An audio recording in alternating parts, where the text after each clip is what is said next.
नमस्कार, आप देख रहे हैं एबी स्टार न्यूज। मैं हूं आपके साथ सपना वर्मा।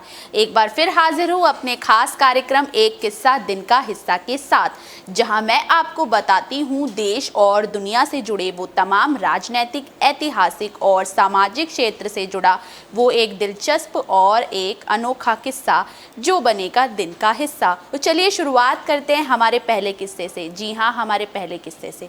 हमारा पहला किस्सा सामान्य ज्ञान से जुड़ा है। जी हाँ, सामान्य ज्ञान से।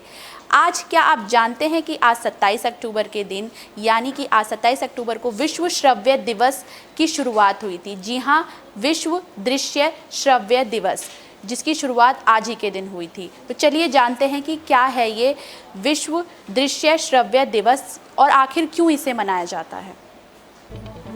आइए जानते हैं आज क्या है खास। 27 अक्टूबर का एक आकलन, खंगालते हैं इतिहास के पन्ने। दरअसल आज ही के दिन हर साल वैश्विक स्तर पर श्रव्य दृश्य विरासत दिवस मनाया जाता है। साल 2005 में यूनेस्को की जनरल कॉन्फ्रेंस ने 27 अक्टूबर को विश्व श्रव्य दृश्य विरासत दिवस के रूप में घोषित किया था। विश्व श्रव्य दृश्य विरासत दिवस 27 अक्टूबर को वैश्विक स्तर पर मनाया जाता है। 27 अक्टूबर को इसे अंतर्राष्ट्रीय लेवल पर मनाया जाता है। दरअसल इसे मनाए जाने का मकसद दृश्य श्रव्य दस्तावेजों के संरक्षण के लिए उठाए जाने वाले जरूरी उपायों की जरूरत के प्रति लोगों में जागरूकता बढ़ाना है। साथ ही यह दृश्य श्रव्य दस्तावेजों के महत्व को राष्ट्रीय पहचान और अभिन्न अंग के रूप में स्वीकार करने पर ध्यान केंद्रित करता है। 27 अक्टूबर को हर साल शैक्षिक, वैज्ञानिक और सांस्कृतिक संगठन यूनेस्को 27 अक्टूबर को हर साल यूनेस्को विश्व श्रव्य दृश्य विरासत के लिए बढ़ावा देने के लिए संगठनों, सरकारों और समुदायों के साथ मिलकर काम करता है। विश्व श्रव्य दृश्य विरासत दिवस पर कई तरह के कार्यक्रम आयोजित किए जाते हैं। विश्व श्रव्य दिवस को बढ़ावा देने के लिए लोगो प्रतियोगिता का आयोजन किया जाता है। राष्ट्रीय फिल्म अभिलेखागार, दृश्य श्रव्य सोसाइटी, टीवी या रेडियो स्टेशनों और सरकारों के संयुक्त प्रयासों द्वारा स्थानीय कार्यक्रम आयोजित किए जाते हैं। महत्वपूर्ण दृश्य श्रव्य दस्तावेजों के संरक्षण के महत्व पर पैनल चर्चा, सम्मेलनों और सार्वजनिक वार्ता आयोजित किए जाते हैं और फिल्मों का प्रदर्शन भी किया जाता है।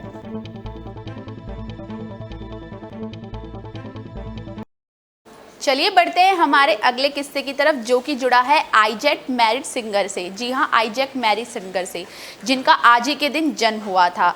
न्यूयॉर्क में उनका जन्म हुआ था और साथ ही साथ वो सिलाई मशीन के आविष्कारक भी माने जाते हैं। तो चलिए आज आइए नज़र डालते हैं उनकी इस आविष्कार से और नज़र डालते हैं उनकी जीवनी पर। आज ही के दिन आइजैक मैरिट सिंगर का जन्म हुआ था। आइजैक मैरिट सिंगर को सिलाई मशीन के आविष्कारक के रूप में याद करते हैं, लेकिन अपने युग की सिलाई मशीन के डिजाइन में सुधार करने से पहले सिंगर एक अभिनेता थे और रॉक ड्रिलिंग उपकरण सहित अन्य प्रकार की मशीनरी का भी पेटेंट कराया। इसाक सिंगिंग की शुरुआती सिलाई मशीन के समय महंगी थी। $100 के प्रत्येक में मशीन बिकाई जाती थी, जबकि वे अलायंस होवे की $300 सिलाई मशीनों की तुलना में कम लागत वाली थी, जो कि अब अमेरिका के परिवार के बजट से परे थी। सिंगर ने अपने उत्पाद का बड़े पैमाने पर उत्पादन करना शुरू किया, जबकि मशीनों को कम अनाड़ी बनाकर डिज़ाइन को परिष्कृत किया और जल्द से जल्द मॉडल की तुलना में बहुत कम महंगा किया। सिंगर कंपनी का तेज़ी से विकास शुरू हुआ जब उसने ट्रेंड इंस लेना शुरू किया और सिलाई मशीन के लिए किश्त का भुगतान स्वीकार किया, जिससे उसके उत्पाद अधिक घरों में सस्ते हो गए। गायक ने अपनी सिलाई मशीनों के विस्तृत शोरूम बनाए और दुनिया भर में एक नेटवर्क विकसित किया जो भागों की बिक्री करता था, मरम्मत करता था और परीक्षण के निर्देश देता था। एक अभिनेता के रूप में उनके काम ने सिंगर को एक शोमैन बनने के लिए तैयार किया। साल 1975 में सिंगर ने दुनिया की पहली इलेक्ट्रॉनिक सिलाई मशीन की शुरुआत की। आइजैक सिंगर का जन्म आज ही के दिन 27 अक्टूबर को 1811 को न्यूयॉर्क के रका घटी कोक नामक स्थान में हुआ था। उनके पिता आडम और माता रूथ अमेरिका के निवासी थे। वो अमेरिका के 150 मील दूर ओसवेगो नाम की एक जगह पर चले गए। 10 साल की उम्र में सिंगर की माता का देहांत हो गया। सौतेली माता के अत्याचारों से तंग आकर सिंगर ने रॉचेस्टर जाकर रहना उचित समझा। वहां एटको के लिए प्रयुक्त होने वाली मशीन शॉप में उन्होंने अभिनय के साथ साथ अप्रेंटिस का काम किया। थिएटर के गजब के कलाकार भी वो रह चुके हैं। काम न मिलने पर सिंगर ने मजदूर और बढ़ई तक का काम किया।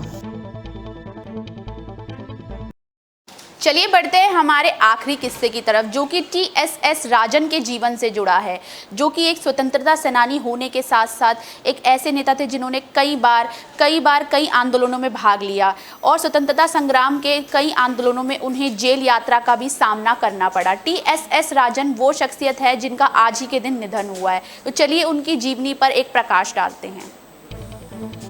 दरअसल आज ही के दिन साल 1953 को भारतीय स्वतंत्रता सेनानी TSS राजन का निधन हुआ था। TSS राजन का पूरा नाम तिरुवेंगल मलाई शेषा सुंदर राजन था। इनका जन्म दक्षिण भारत के नागपट्टनम के निकट 1880 ईस्वी में हुआ था। TSS राजन ने विदेश से चिकित्सा की शिक्षा प्राप्त की। बाद के दिनों में अपनी चलती हुई प्रैक्टिस छोड़कर वो स्वतंत्रता संग्राम में सम्मिलित हो गए। साल 1937 में इन्हें मद्रास के स्वास्थ्य मंत्री के पद पर नियुक्त किया गया। भारत में शिक्षा पूरी करने के बाद इन्होंने कुछ समय रंगून में डॉक्टर का काम किया। फिर 1908 में वो उच्च शिक्षा के लिए इंग्लैंड आकर रहने लगे। साल 1914 में वो भारत आकर उन्होंने त्रिची में अपनी क्लिनिक खोली। इसी समय उनका संपर्क सी गोपालाचारी और इनके माध्यम से गांधी जी से हुआ। इन दोनों के प्रभावों के कारण वो सार्वजनिक कार्यों की ओर आकृष्ट हुए और साल 1919 में अपनी चलती प्रैक्टिस छोड़कर होम रूल लीग में सम्मिलित हो गए। इन्होंने रॉल्ट एक्ट के विरोध में भाग लिया और राजाजी के गिरफ्तार होने पर उनके स्थान पर भारतीय राष्ट्रीय कांग्रेस के महामंत्री भी बनाए गए। रॉल्ट एक्ट का विरोध करने और साल 1930 में नमक सत्याग्रह में भाग लेने के कारण इन्होंने जेल की यात्रा का भी सामना किया। साल 1934 में डॉक्टर राजन कांग्रेस की टिकट पर केंद्रीय असेंबली के सदस्य भी चुने गए थे।